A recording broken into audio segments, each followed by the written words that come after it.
page 60 to page 78. And in that case, Mr. Speaker, sir, the learned judge said that where the committee requiring a certain threshold, in that case it was 1/3, where they sat over a proceeding that fell short of the 1/3, that is at paragraph 90 onwards, then page, I said it is page 60 to page 87, and in more particular, paragraph 90, which is at page 71. At page 71.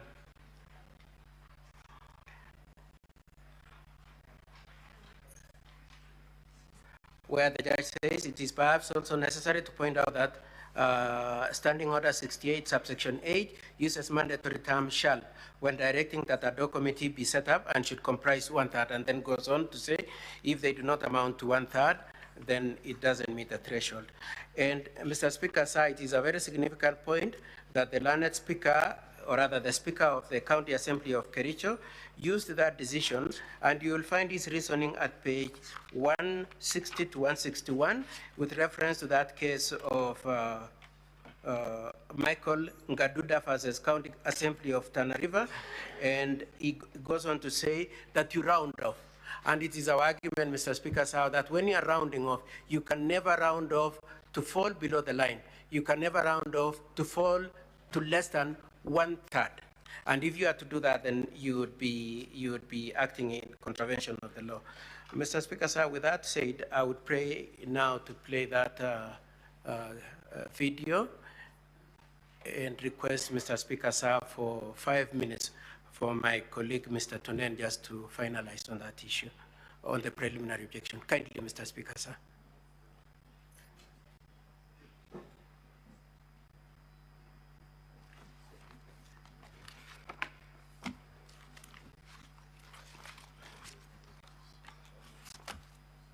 For my colleague, Mr. Tonen, just to finalize on that issue, on the preliminary objection. Kindly, Mr. Speaker. Before we proceed to count the votes, I have a very important message to communicate. Honorable members, please note that a person shall not be elected as Speaker of the County Assembly unless supported by votes of 2/3 of all the members of the County Assembly. 2/3 for us, 47. We need to have 32 votes plus, 32 plus. Now, the candidate who in that ballot receives the highest number of votes and the candidate who in the ballot receives the next highest, in case we don't get the 32, those are the only candidates that we shall go to round 2. Now, when we go to round 2, if they tie, we shall go to round 3. Unless that tie is broken, is when we shall declare the Speaker. Thank you. Now I will ask the Sergeant at Arms, please open that. I think that's okay, Our Mr. control Speaker, sheet is the number of votes first. We want to count first 47. If they are Mr. Speaker, sir, that shows the election of the Speaker who made the arguments that I've just referred to, in which he says, because it's at 1.3, you scale it down, you round it off to the next. Council for Governor, we've had the video. Yes, thank you, Mr. Speaker, sir. Mr. Speaker, sir, then in closing, it is my submission, Mr. Speaker, sir, that there are 2 issues, both yourself and this Honorable Senate need to address.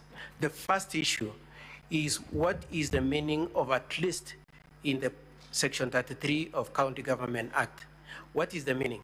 And when you apply the calculation in respect to Kericho, does it mean 31.3 and above, or it can be scaled down to 31? So the first issue is what is the meaning of at least in Article 33 of the County Government Act, as read together with Standing Order number 74 of Kericho County Assembly Standing Orders. Number 2, the second question, Mr. Speaker, sir, is the question of how do you treat a fraction where it relates to human beings.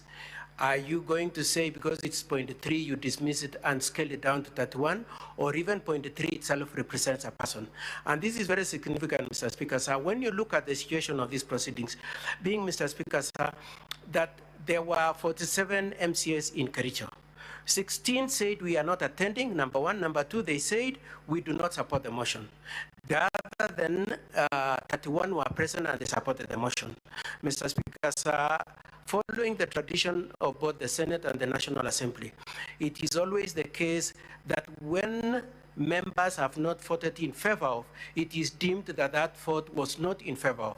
And so the 16 must be treated as having opposed the motion. It cannot be given conjecture that the 0.3 could exist in the 16, Mr. Speaker, sir. It is my argument, therefore, then, Mr. Speaker, sir, that clearly it didn't meet the threshold. And, Mr. Speaker, sir, I wish to say that considering the precedent from your colleague from the National Assembly, we pray that for purposes of consistency, Mr. Speaker, sir, unless you have a very strong reason to disagree with him, you adopt the reasoning he has applied for consistency and clarity of law. And secondly, Mr. Speaker, sir, that if the criteria is used differently from Nyamira, from National Assembly, from the election of the Speaker, from the impeachment of Honorable Chepkoin, then it will amount to discrimination. Mr. Speaker, sir, I had requested for just a little latitude. I had said 5 minutes. Could you allow him just 2 minutes, Mr. Speaker, sir, kindly? Council, your time is up. Your time is up because you kept repeating yourself. Same arguments in different form. So you may want to rest your PO there. Maybe I need to ask you. Yes, Mr. Speaker, sir. In response to the preliminary objection raised by, not really an objection, but a preliminary matter from the County Assembly, you have no problem the affidavit dated the 13th of October 2024 be admitted and be part of the record? I confirm, Mr. Speaker, sir, that I have no objection, and we have discussed both of us, and subject to the Senate and you, Mr. Speaker, sir, we were agreed that they accept our replacement documents properly paginated, and we will have no objection to the the application for, as far as the witness is concerned? We strongly object, Mr. Speaker, sir. But as I said, we have this restraint of the order, and we want to be very measured not to seem to be violating the order that we already have in our favor. Council for the County Assembly, you may now proceed to respond to the PO as raised by the Council for the Governor. Thank you, Mr. Speaker, sir, honorable senators, for the opportunity. The two preliminary objections are opposed by the County Assembly. To that effect, Mr. Speaker, sir, we will be asking you to allow a copy of the replying affidavit to be supplied to senators, because we will be making reference to the same. It is already with the Secretariat and marked as volume 8. If that can happen, Mr. Speaker, sir, with your permission, I could proceed. The two preliminary objections. Do you have that? Where is it contained? It is yet to be supplied, but it is with the Secretariat, pending your ruling, Mr. Speaker, sir.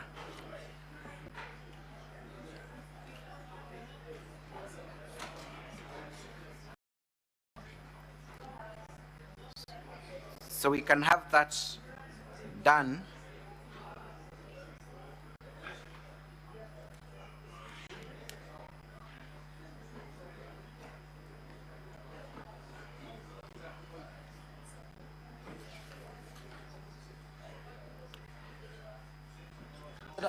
Which affidavit are you referring to, Council? Volume 8 of the Governor's, of the County Assembly's documents, Volume 8.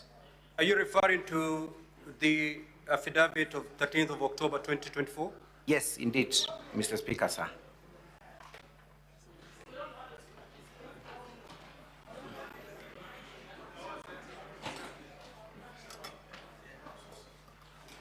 Is it contained in any of the volumes, or it's a standalone? It's a standalone volume titled Volume So 8. can the Volume 8 be made Volume available 8. to honorable senators?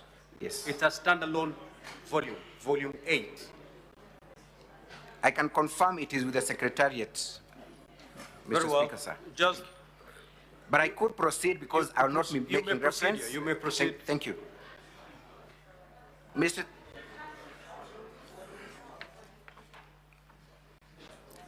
proceed, Council.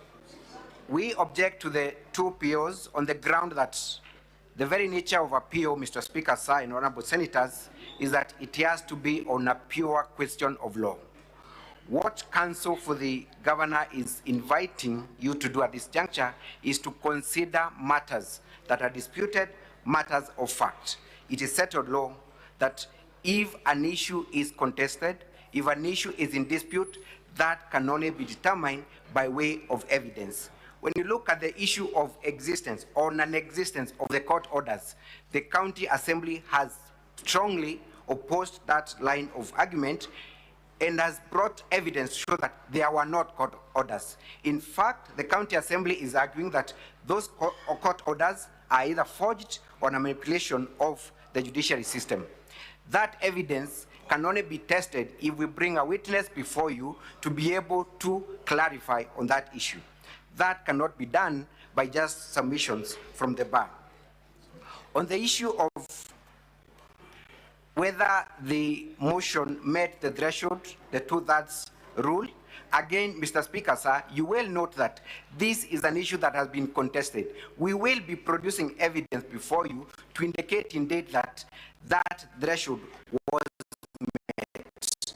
How then, honorable senators, are you able to make a determination without listening to the evidence, without looking at the materials that both parties are relying on? We submit that the only way to do that is to allow this matter to proceed on merit. Then you can question the validity of a certain fact by cross-examination, by examination in chief, and by questioning the witnesses that will be relying, or rather seeking to produce those particular evidences.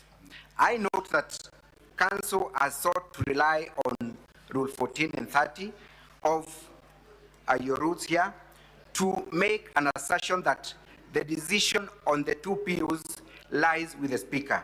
We beg to differ, Mr. Speaker, sir, on the following reasons. One is that today the Senate sits not as a legislative house, but a quasi-judicial body. So any decision to be made must be made in your capacity as a quasi-judicial body. So the question then is, who is sitting to hear the matter of impeachment of the governor? Is it the Speaker or is it an individual senator? My submission is that it is the House that is seeking to listen and give a determination on the question of the impeachment of a governor. And judicial authority is usually aimed at settling a dispute between two parties. There are two ways of making that determination. One is on a technicality or on a preliminary basis. Two is through hearing on the merits of the case and making a determination. Either way, that decision can only come from the fact finder, from the judge, from the jury. So the invitation that the Speaker sitting in his capacity as a Speaker can make this determination means that the decision of impeaching the governor or not impeaching a governor shall have been made by the Speaker alone, who does not have the legal mandate to listen individually to an issue pertaining impeachment of a governor. On that basis then, I invite my learned friend, Mr. Njenga, to take you through the merits of the two objections. Thank you, Mr. Speaker, sir.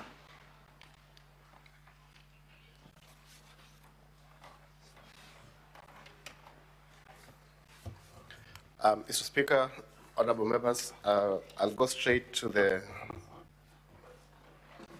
objections because of time. In addition to the argument made by my learned friend, I invite the Honorable House, August House, to consider the import and purport of Rule 2 of the third schedule, of the standing orders, which grants express jurisdiction to the Senate on two things. A, to investigate the matter, and two, to make determination on the particulars of the allegations. It is our submission that the power to make the determination, even on issues of law, remains always with the Senate, and it cannot be derogated by the application or by the interpretation of Rule 30. Rule 30 is clear. It's only on admission, competence, and any other issue regarding evidence, but not the competence of the entire motion. I proceed to respond on the question of the court orders that have been referred to by counsel. In making this response, I refer entirely to volume 8, that is the reply in affidavit of the County Assembly. I'll urge 3 quick points on that because of time, so that I can allow my colleague to refer to the last limb of the PO. First, we refer you to paragraph 813 of that reply in affidavit that speaks to the validity of the orders. The County Assembly position is that those orders are invalid. Those orders cannot be validated in the manner that is provided for by the judiciary. They cannot be validated from the judiciary CTS portal. Once you interrogate them against the practice directions of the High Court and all courts that we have already supplied a copy of, then you'll find that there is no means to verify as a house whether those orders indeed issued from the court. And that will find the particulars at paragraph 13. Interestingly, and we have annexed a copy of the said orders, you will see as annexed in our affidavit, you'll see, for example, the first order that purportedly issued on the 2nd of October when the motion was being debated before the House. The parties to that order were the County Assembly and the Speaker of the County Assembly. But it appears that the orders mutated a day after without any reference to the procedure allowed and known to all of us as provided for under Rule 18 of the Mutunga rules as to how you can amend a petition and amend a motion before the House. So they mutated on the 3rd of October to thereafter bring the Senate and the Speaker of the Senate as parties to the order. How did they mutate? How was Senate and the Speaker brought to the same matter within a day without its participation? You will see that we have referred to the screenshots that made the County Assembly aware of these orders. These orders, the County Assembly has taken the position that it was not served with those orders, and that is paragraph 9 of the reply in affidavit. That's an issue of fact that shall require strict proof. We have not been led to any affidavit of service by counsel as to indicate whether those orders were served. It is strike law that an order that has not been served is inoperative for all intents and purposes, including these proceedings. The orders appear to have been, and I'm referring to page 8 of this volume. If you look at the timestamp on top, they appear to have been circulated as early as 11:50 a.m. But when you go to the CTS portal of the judiciary, the application that yielded these orders was filed at 12:10. So we have a situation, honorable members, where an order issued before even the application was filed. That is for the Senate to consider, and we have escalated that matter as an issue of investigation before the JSC, Judicial Service Commission. We have annexed a letter, a very comprehensive letter, that I do not wish to reiterate its contents on before this House. Secondly, as I finish, without prejudice to those arguments, we have argued and I want to make reference to paragraph 19 of the reply in affidavit. We have argued on the import of these orders. Are they applicable to the Senate to the intent of stopping the Senate from hearing these particular impeachment proceedings? We have referred to the decision by the Supreme Court in the Justice Karaoke Mate matter. This decision is annexed for the benefit of Senate. It's a decision that I had the pleasure of arguing in the Supreme Court together with Senator Professor Ojenda, who is seated here, where the Supreme Court was quite explicit that a court cannot restrain a constitutional organ that is operating within its time-bound constitutional limits. And that I refer to the holding of the Supreme Court at paragraph 11, which you'll find at page 20 of the volume. The import of that holding to this House is that the two orders referred to by counsel for the county governor cannot serve or cannot have the effect of stopping the proceedings before this House. And finally, as I sit down, this Senate has already taken a position in that matter. I will do nothing more than refer the Senate to page 59. Page 59, this will be the last document I refer to because of time. Yes, I'm actually yielding the floor to my colleague. Page 59 is a position taken by the Senate in these proceedings, in this matter. And the Senate has said, by way of a preliminary objection, that we are not bound by that order. It has told the High Court in no uncertain terms that we are not bound by that order to the extent that it does not comply with the settled jurisprudence by the Supreme Court, which has been followed with approval by the Court of Appeal in the Mwangaza case and in many other cases, including decisions of the Senate, specifically in the Sonko matter and also in the Wambora 2 matter, which decisions are within the House. I yield the floor to my colleague to urge the issue of the threshold, the number threshold. Thank you.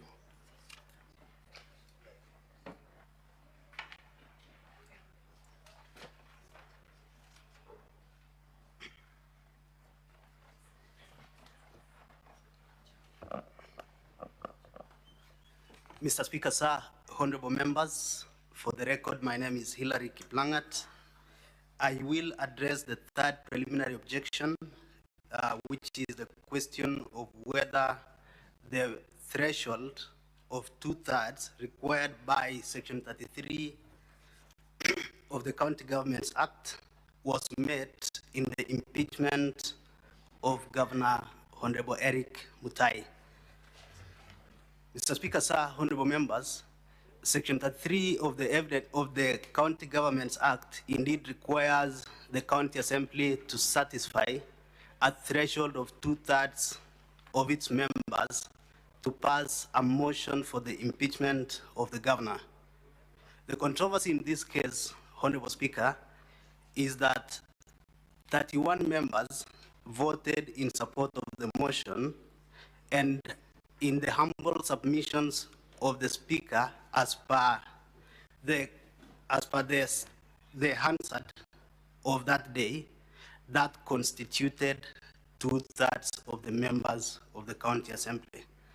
Mr. Speaker, sir, in his ruling, the Speaker of the County Assembly, in page 131 of volume 1 of our documents, allowed himself to be guided by a decision of the High Court, and that is the case of Michael Justin Ngaduda versus the County Assembly of Tana River and 4 others.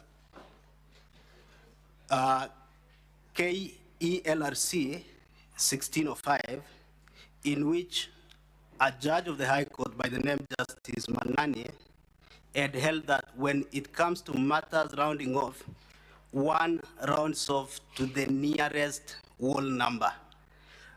So, Mr. Speaker, sir, when it came to that determination, the Speaker of the County Assembly was guided by a constitutional position which had been determined by the High Court in that particular case which I have cited. Mr. Speaker, sir, that position that is volume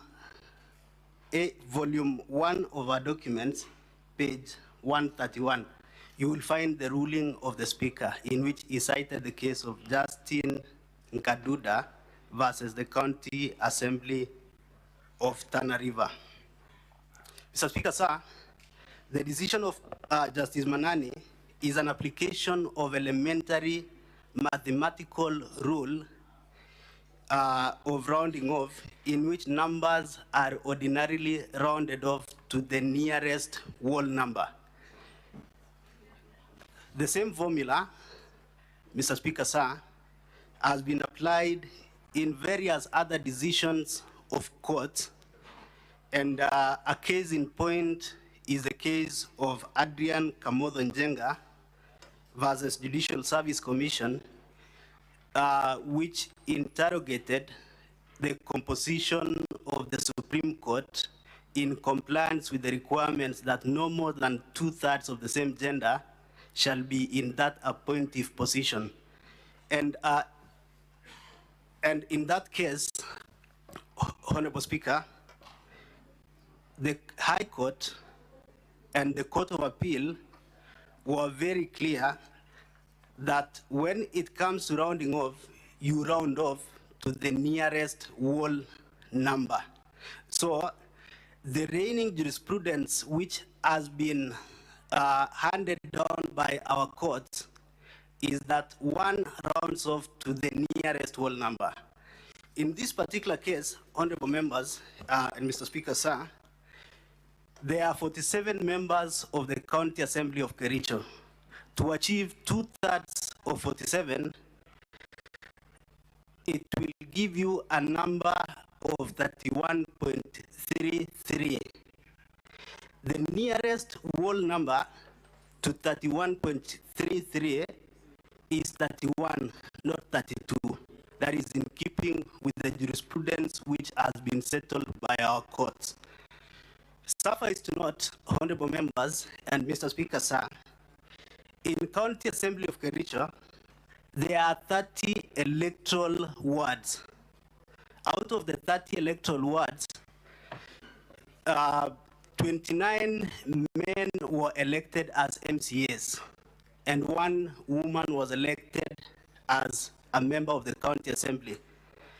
IEBC, in constituting the gender quotas for purposes of nominations, nominated an additional 2 men, making the number to be 31 men against 15 nominated women. Thus, the number of nominated women in the County Assembly is 16. So, 31 men in the wisdom of IEBC, and it is important to note that IEBC is a constitutionally mandated body that can ascertain gender quotas as per the law, and in their wisdom, 2/3 is 31. And that is why at the County Assembly of Kericho today, we have 31 men and 16 women MCAs. Even if we were to convert these figures, Honorable Speaker, to percentages, you will realize that if we were to argue that 32 was 2/3, it would yield a percentage of 68.05%. And in actual sense, 2/3 would be a percentage of 66.67. So you will see that variance even if you convert those figures into percentages. And in any event, honorable members, Mr. Speaker, sir, if one was to argue logically that 2/3 is 32 and 1/3 is 16, we would be having a figure of 48 MCAs in the County Assembly of Kericho, which is not in actual sense the position, because we have 47 members of the County Assembly. So, honorable members, this is a constitutional question which has been settled by the courts in Kenya, and keeping with the doctrine of stare decisis, which provides that bodies adjudicating on disputes which touches on the constitution or the law are bound by the decision of the High Court or Superior Court. The decision in the case of Ngaduda versus the County Assembly of Tana River, as well as Adrian Jenga Kamodo versus Judicial Service Commission, is binding in this House. It doesn't matter how many times the county assemblies or parliament has applied a different formula. The only time when this matter has come up for determination is before the High Court, and the High Court has given a finding that you round off to the nearest whole number when you are confronted with an issue which requires numbers to be rounded off. Mr. Speaker, sir, those are our submissions in respect of the third preliminary objection, unless my learned senior, Mr. Bosek, has to add, which you can give him a minute or so. Clerk, how much time is still available to the County Assembly? Yes, just to add a few more points, Mr. Speaker, sir. The answer that we've been supplied by learned friend Katwa Kigen have not been certified and also are not complete. I wish to also point out that when you look at what is purported to be the answer, there is a disclaimer that this electronic version of the official answered report is for information purposes only. A certified version of the report can be obtained from the answered editor. Mr. Speaker, sir, honorable senators, we have not been furnished with any document that shows that the same had been certified by the answered senator. In fact, we are not seeing any input from the answered senator. Having said that, we therefore stand to say that whatever that has been produced purported to be from the Kericho County Assembly, just like the documents which were purported to have been produced from the High Court in form of orders, did not go through the process of certification, and therefore they are of no probative value. And on that basis, we urge the honorable senators to look at them and to also question why council will produce documents which are in themselves self-defeating. I say no more. Thank you, Mr. Speaker, sir, honorable senators. Thank you. Before I allow senators to make the intervention, Counsel for Governor, you may make your rejoinder. Thank you very much, Mr. Speaker, sir. The first and the point I really just want to emphasize that for the honorable governor, we place a lot of premium on the contention that the 2/3 was not met. And as a starting point in response to what my colleagues have said, Mr. Speaker, sir, it can be taken as an absolute fact that it was actually 31 people who voted, and that that what was required was 31.3. So that it then leaves the question, as we already posed, as to whether when you scale down to 31, and as my learned friend Mr. Hillary has said, you round off to the nearest number, whether you would still be meeting the requirements of Section 33, being at least to that. The second argument I wish to make in response to the arguments is the question of whether this is a question of fact. Mr. Speaker, sir, and honorable senators, they said it is a question of fact. They will call a witness to say this and this, but we are all in agreement on what the bottom lines are. It is governed by Section 33 of County Governments Act. It's governed by Section 74 of Kericho County Government Standing Orders. The county assembly members is 47. Those who voted at 31, the requirements is 31.3. Those are absolute facts which are not in contention, and no witness can change them one way or the other. So then, Mr. Speaker, sir, and honorable senators, the issue is ripe for your determination. It is ripe for your determination as to whether you can scale down 31.3 to 31. My colleague has also said that, Mr. Boseka said that the handsets we have relied on have not been certified. We wish to point out, Mr. Speaker, sir, that the handsets on their face say the handsets are for information purposes.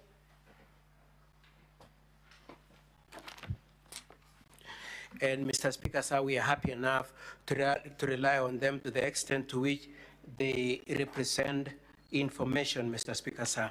It is of significance also that they do not deny that those are accurate representation of what happened in the county assembly during the impeachment of the predecessor of Eric, that is Honorable Chepcoin, and they do not contest that that was the criteria used to elect the speaker. Mr. Speaker, sir, then there is the contest about the question of the orders. Mr. Speaker, sir, we take this Senate very seriously, and we cannot possibly have come with forged orders. And we are really, really astounded that advocates of the magnitude and the standing of the county assembly could possibly say that the orders are a forgery. Now, the specific allegation that the orders were not served, Mr. Speaker, sir, volume 2 at page 487 shows that the orders were indeed served, and there's an affidavit of service. You will also see from the Hansard brought by the county assembly that, first of all, the affidavit of service shows the service was effected between 9:10 and 10 o'clock. The voting for purposes of the impeachment was done at 2, as can be seen in the answer that was produced by the county assembly at page 58. If you go at page 160, at page 161, it shows that they completed their process of impeachment at 2:18. So clearly, service was effected long before they did the voting. Mr. Speaker, sir, we stand with the orders. It is also significant that they say there was a forgery, but my very good friend, Mr. Hillary, filed a notice of appointment to come into that case the day after, on the 3rd of October. If they are saying there were no orders, what were they doing getting into that case and participating in that case saying we want to represent the county assembly and challenge the orders obtained? And Mr. Speaker, sir, we take exception at the allegations made about the orders not being proper. Mr. Speaker, sir, with that, I would like to rest my response and request for your indulgence for just 1 minute for my learned friend, Mr. Tonento, just to say one thing, and we rest our case. Kindly, Mr. Speaker, sir.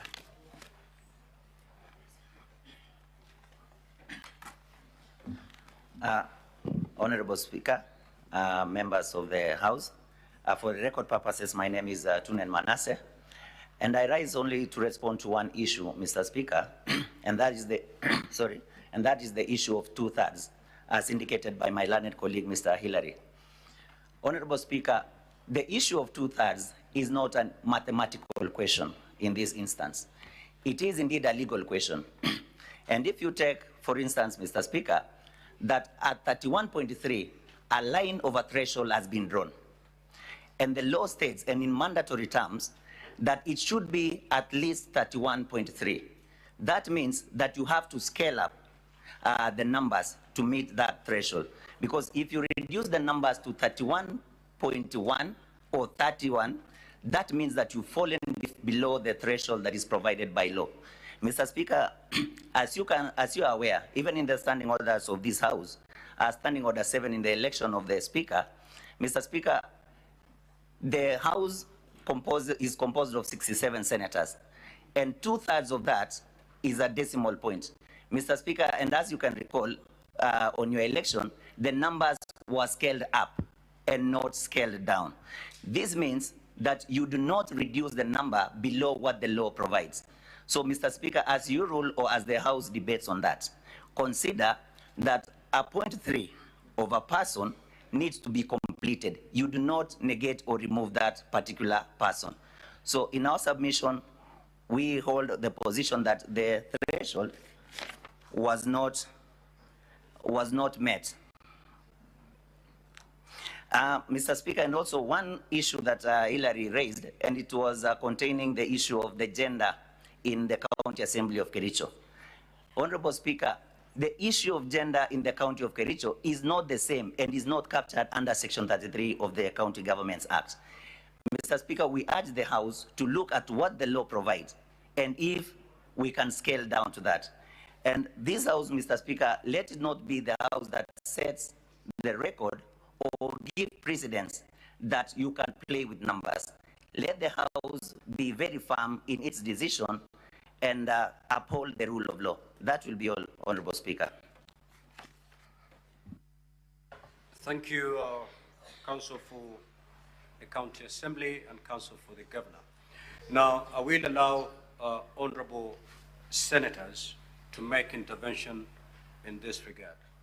Now, honorable senators, you will notice that this is not the ordinary preliminary objection that we've been dealt with before. It's a preliminary objection that is of a fundamental nature. It may or may not terminate these proceedings. And therefore, as you make your intervention, have that in mind. I will start with Senator Edwin Sifuna.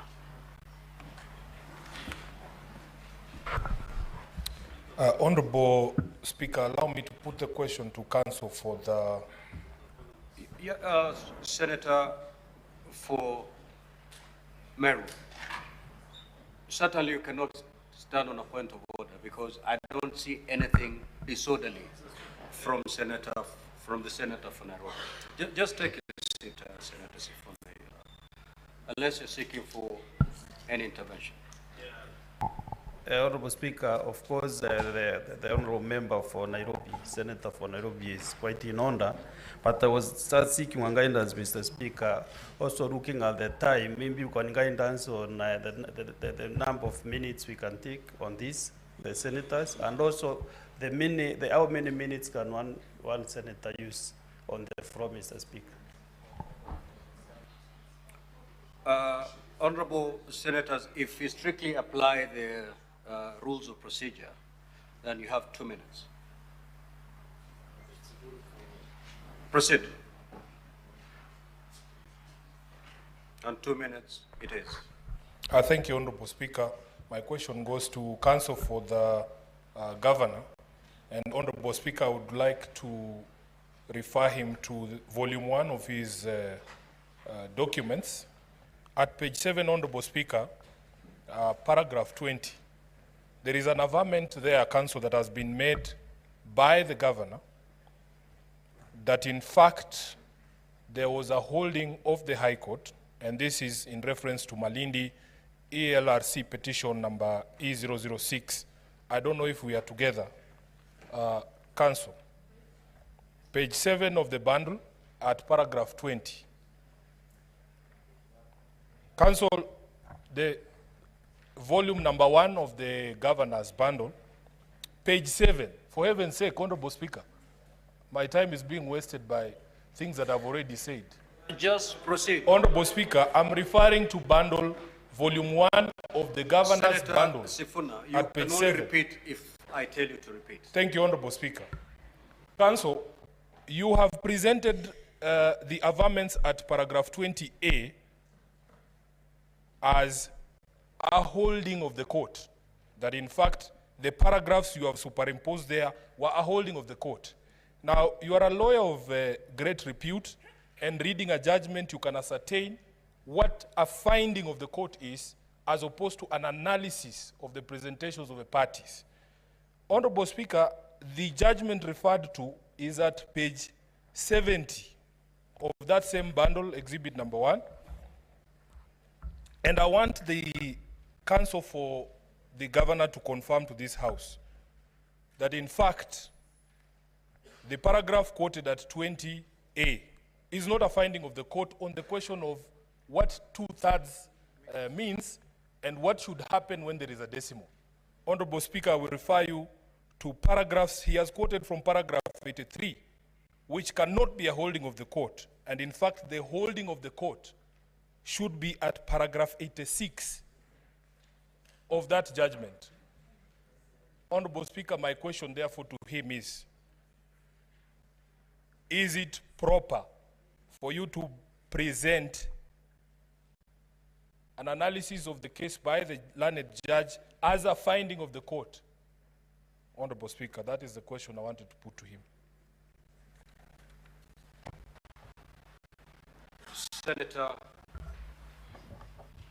Senator Boni.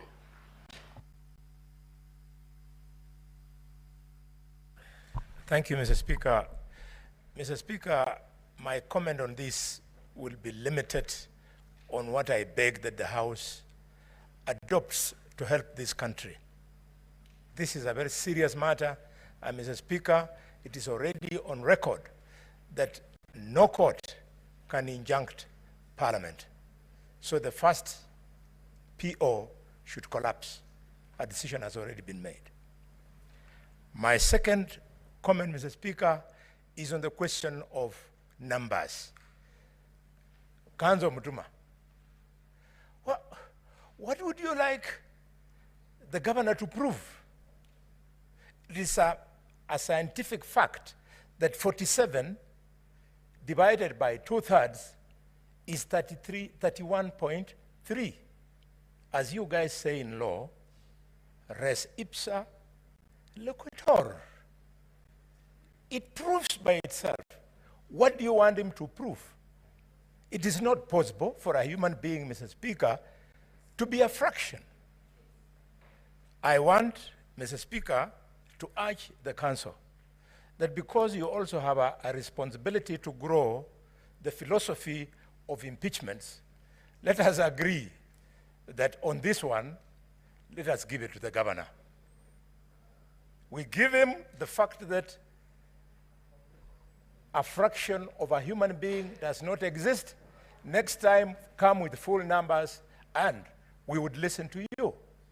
Finally, Mutuma, because you're very experienced in this process, listen to what the Speaker of the National Assembly said about the same thing. The County Assembly of Nyamira said about the same thing. The County Assembly of Kericho about numbers during elections. They have said the same thing. So why do you invite us to disagree with all of them? So as to please you or to allow the proper jurisprudence? Senator Ledama.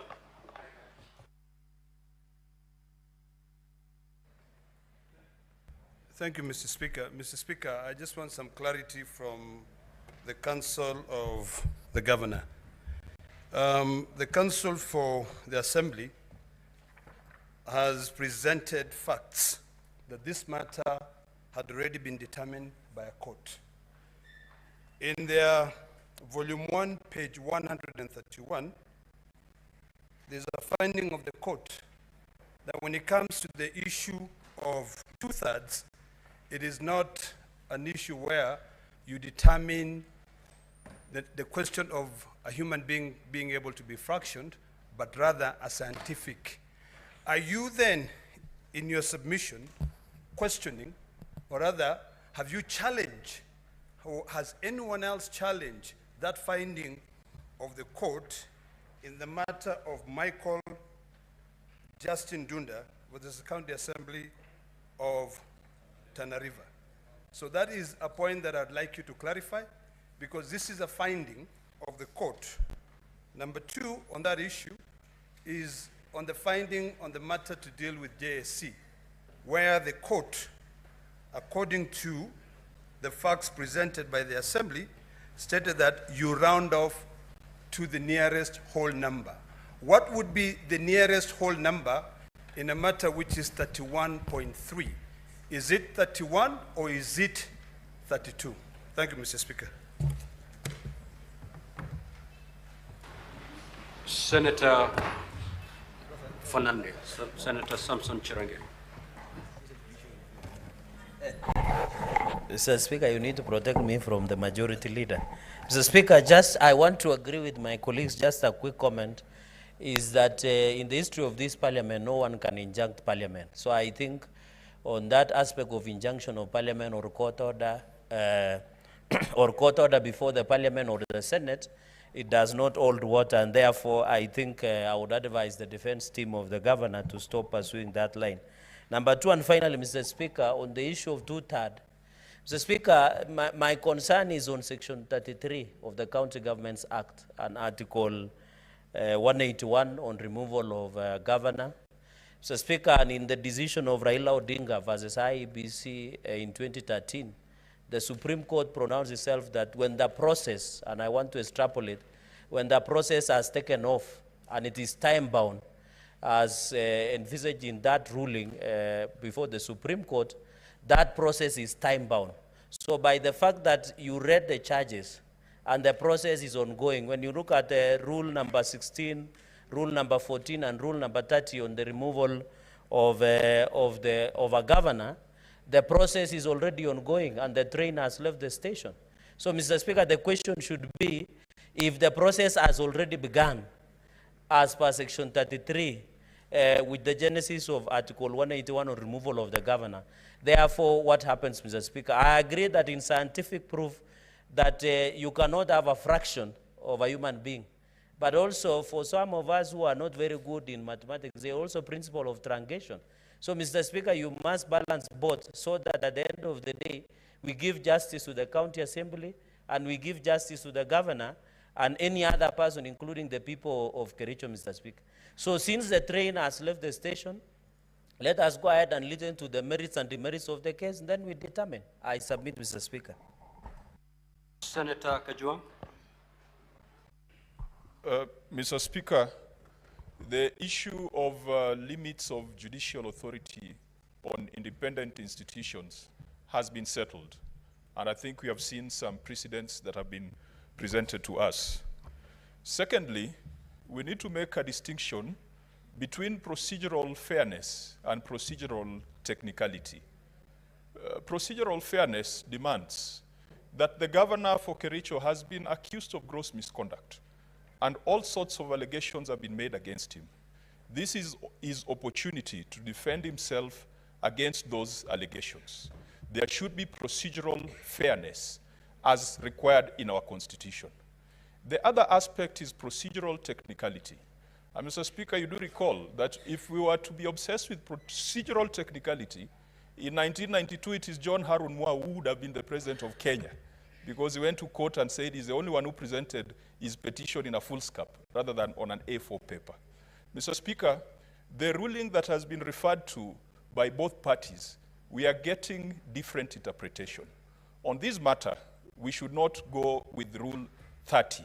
Rule 30 empowers the Speaker to make a decision. Mr. Speaker, I want to encourage, the way we did in the case of Nairobi Governor Sonko, there were affidavits that were sworn by MCAs that discredited the outcome of the vote. The Speaker ruled that let's allow all parties to prosecute their case, and then the senators sitting as a jury would make a decision on the ultimate day of voting. I would propose and I would urge, Mr. Speaker, that we do not refer to Rule number 30, but allow the House to proceed and ensure that there is procedural fairness in the matter of Kericho. Senator Kathuri.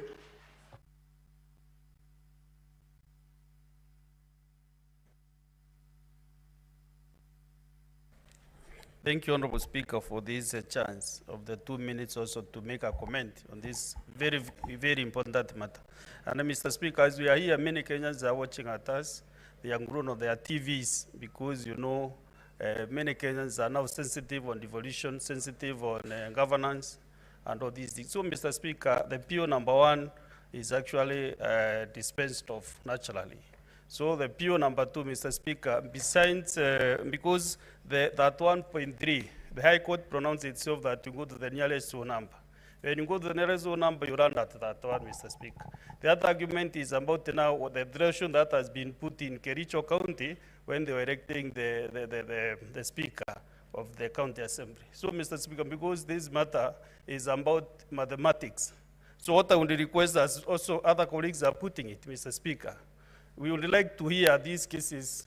We give the Kericho County Assembly and the Kericho County Governor time to prosecute their matter before this Senate, Mr. Speaker. Because if we determine this matter in any other way, rather than listening to the parties, then we'll not be giving justice to the good people of Kericho and the country at large, Mr. Speaker. So Senate will be a house that cannot be able to protect the devolution, Mr. Speaker.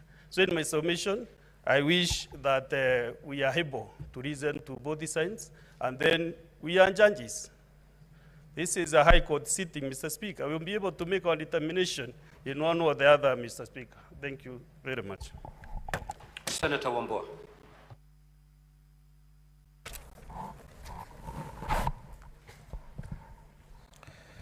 I thank you, Mr. Speaker. Mr. Speaker,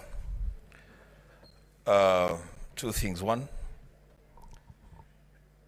I don't know why Senator, my colleague, my friend, Senator Alwale would want to pick and choose on court rulings.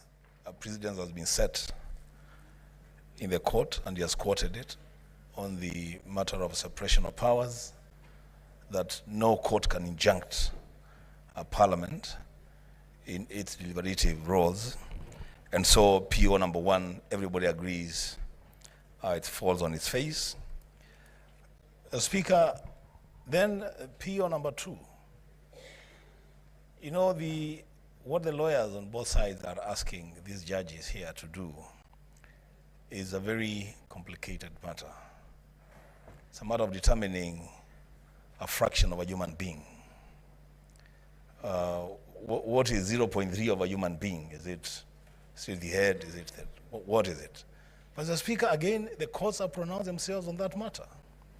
And in the case of Tana River, they have said that in a matter like this, then you round off to the nearest whole number, which is 31. The Speaker, there are substantive matters for determination in this motion that this House needs to be engaged in. And you ask me, Mr. Speaker, as Senator Cherargei has said, the train has already left the station. We are already in motion. Let us hear this case.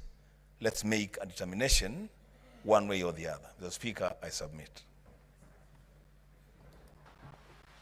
Senator Aaron Cheriot. Thank you, Mr. Speaker. Mr. Speaker, the people of Kericho have quarreled, and we've come before this House to seek for justice. And we pray for nothing less than justice in the interest of the people of Kericho. I want to make two quick observations, Mr. Speaker. One is unanimous by what colleagues have said, that PO number 1 has been determined by not only by Parliament itself, by none other than the Supreme Court of the Republic of Kenya in Wambora 1, 2015, Mr. Speaker, where it has been firmly established on what you do with a parliamentary process, either in Parliament or at the County Assembly, once an exercise has commenced. Therefore, on that count, Mr. Speaker, I plead that the Council for Governor notices and appreciates that particular issue. Second and most important, Mr. Speaker, is on this issue, and I wish my good friend Senator Boni Halwale listens keenly to this. Mr. Speaker, there is what you call the hierarchy of law, where the Constitution reigns supreme, it sits at the top, and when a matter is not sufficiently addressed in the Constitution, you look for it in statute or legislation that we have passed here. Where there is none, Mr. Speaker, what follows a third after that is already established case law. Mr. Speaker, the Speaker of the County Assembly of Kericho in his affidavit, and it is hereby presented in volume 8 of the documents from the Assembly, cited court decisions that have been made on this particular issue. Therefore, Mr. Speaker, I don't know on what basis you would want to fault the Assembly, because I have listened to Counsel for Governor and there is no citation whatsoever on their part other than application of mathematics and this theory that we want to be told that there is no half or quarter of a human being. I thought, Mr. Speaker, that being a house of procedure, we would establish what is a practice that has been established in our courts of law. Mr. Speaker, you know, what I find to be extremely curious, though, is a very dangerous invitation that the Counsel for Governor is sending out to you. I listened to him, Mr. Speaker, and he wants to lead you to make a decision that has never been made by any other speaker in this House, Mr. Speaker, where he wants you to make a determination on appeal and dismiss this case altogether. Now, have a seat. Now, honorable senators, it is now 4 minutes past 1. We can only, during a morning session, prosecute business up to 1 p.m.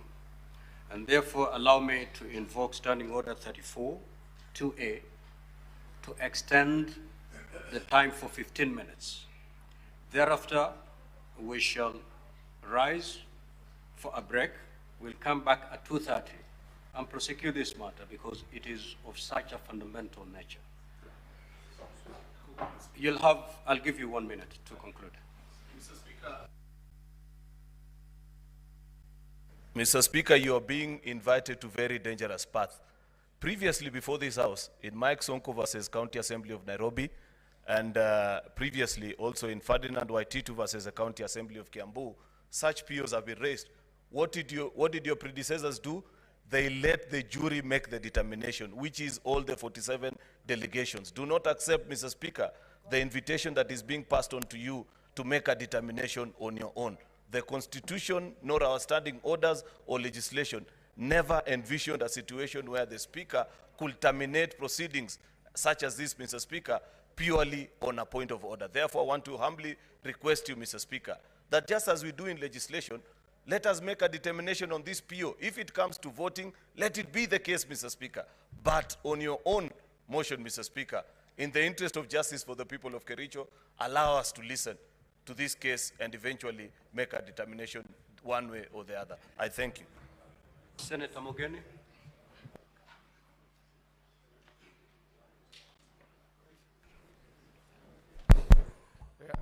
Thank you, Mr. Speaker. Mr. Speaker, what I had my classmate, Kegan Katwa, say is to invite you to invoke Standing Order number 30 to make a final determination on this impeachment. It is the rules of procedure, not standing order. Okay, yeah. And I think the third schedule under the rules of procedure. Mr. Speaker, my understanding is the moment an impeachment lands on the floor of the Senate, it becomes the property of the jury, who are the senators. If these proceedings were being conducted by a special committee of 11 members, Mr. Speaker, you will never be invited to make a determination on the issue of whether a 2/3 was reached. That decision will be made by that committee of 11. By extension also, Mr. Speaker, the right people, the right person or persons to make a determination as to whether the threshold of 2/3 was reached during impeachment is the House sitting as Senate. I don't think, Mr. Speaker, you'll be setting a right precedent for you to take that power away from the elected senators. Council can invite senators to listen to that issue and make a determination. But I don't think, Mr. Speaker, sir, it is right for you to be asked to make that determination as our Speaker. And I agree with those who have spoken before me, Mr. Speaker, that precedent has been set. During the Sonko hearing, Mr. Speaker, similar matters arose before us, Mr. Speaker, on issues of quorum. But the Speaker then ruled that those issues be argued as part of the defense of Governor Sonko, and then the senators make a determination. I invite you to be extremely reluctant, Mr. Speaker, to take a seat where you will be sitting as a jury and making a determination to either acquit or convict the governor for Kericho. That is a mandate reserved for us senators. Senator Rober.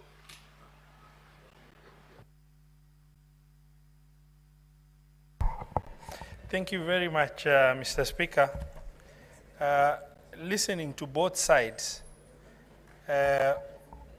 there's an alleged evidence by court ruling that has been shared by the Counsel for the Governor, but the citation of court rulings shared by the Counsel for the County Assembly. Mr. Speaker, sir, as shared by my colleagues, there is a question of common practice globally, and the issue that deals with the issue of fraction. And then there is the law. And the matter before us is not an easy matter that can be prosecuted by making a simple decision of, for example, what you have been requested in the preliminary objection to make, that of maybe, in the words of the Counsel for the Governor, to, on the basis of just the argument of the threshold, determine that there is no case to be heard by this Senate. It is important that Senate sitting as a jury and a quasi-judicial setting to make that decision themselves, so that it also becomes other precedent-setting cases, as mentioned by various colleagues of mine in the House, of cases, governors appearing before this same Senate. Can you allow this Senate to make that decision by way of voting, so that it becomes also another precedent-setting rule, rather than taking the burden of making a decision that the people of Kericho are expecting, the issue before the Senate to be really listened to and adjudicated over by the entire Senate as to. Senator Muma.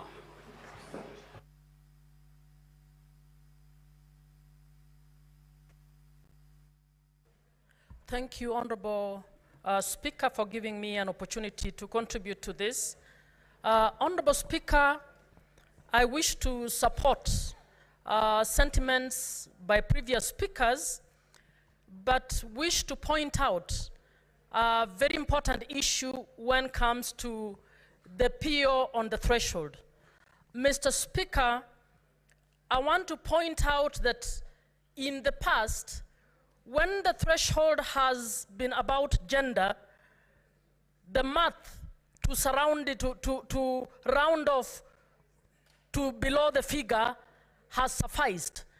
An example, a point to demonstrate this is the very county assembly of Kericho. So I wish to call upon our colleagues to take note that the Kericho County Assembly has 47 members, only 16 are women. So even as you make a decision, depending on what decision you make, we may have to nominate one more. I also wish to point out that in the bundle of evidence by the governor's team, that they indicate that the speaker was appointed by 31 votes to 16. It is something you need to take note of. And thirdly, to take note of that the Supreme Court of Kenya was not nullified, the first Supreme Court, on the basis of the 2/3 gender rule. In fact, it was rounded off and actually allowed to sit, even though it had not reached the threshold of 2/3 gender. So please consider all these, and let's not be, when it is a gender issue, we conveniently can round it off the other way, but not on the other. Senator Newton. Thank you, Mr. Speaker.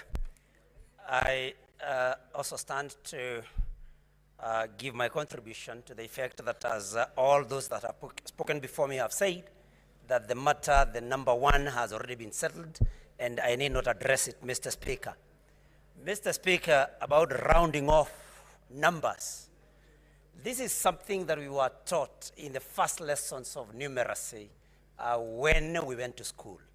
And it is obvious, Mr. Speaker, unless our teachers were very wrong, that we round off to the nearest number. And so, Mr. Speaker, that 1.3 can only be rounded off to that 1. And so, Mr. Speaker, I support the argument by the Council for the Assembly that then the Assembly was properly constituted, Mr. Speaker.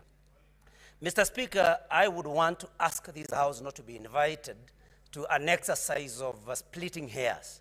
We should not be sitting here arguing whether we should round off to the nearest number or not, because that is something, like I've said, that was sorted out many, many years ago during our numeracy lessons, Mr. Speaker. Mr. Speaker, the issue of validity of the court orders that were issued and that have been cited by the Council for the Governor, Mr. Speaker, the validity has been questioned. And I do not know what then should be done before you make a ruling. But, Mr. Speaker, this matter is before the Senate. And like those that have spoken before me have said, it is only this House that can determine whether we are going to admit these preliminary objections and not you, Mr. Speaker. And so I may want to ask you that you may rule that at the end of it, that we may vote on this matter so that we as senators, the members of this jury, may decide whether, by vote, whether this matter should proceed or not. Mr. Speaker, please don't allow yourself to be the one making this decision, because if it were a committee, like Senator Mogeni has said, Mr. Speaker, you would not be sitting there. This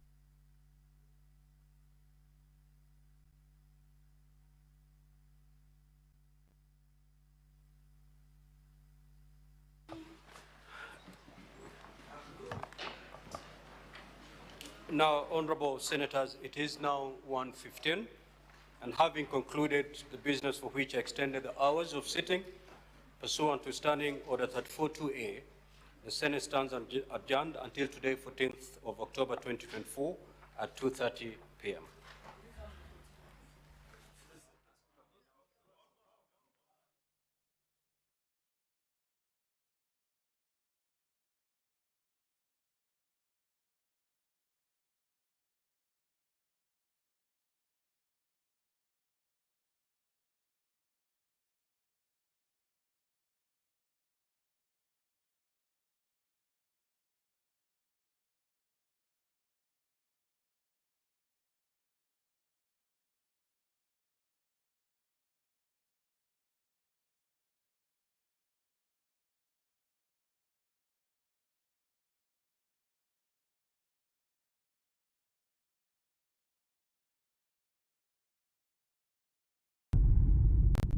Two of the most decorated clubs in English football. It is always.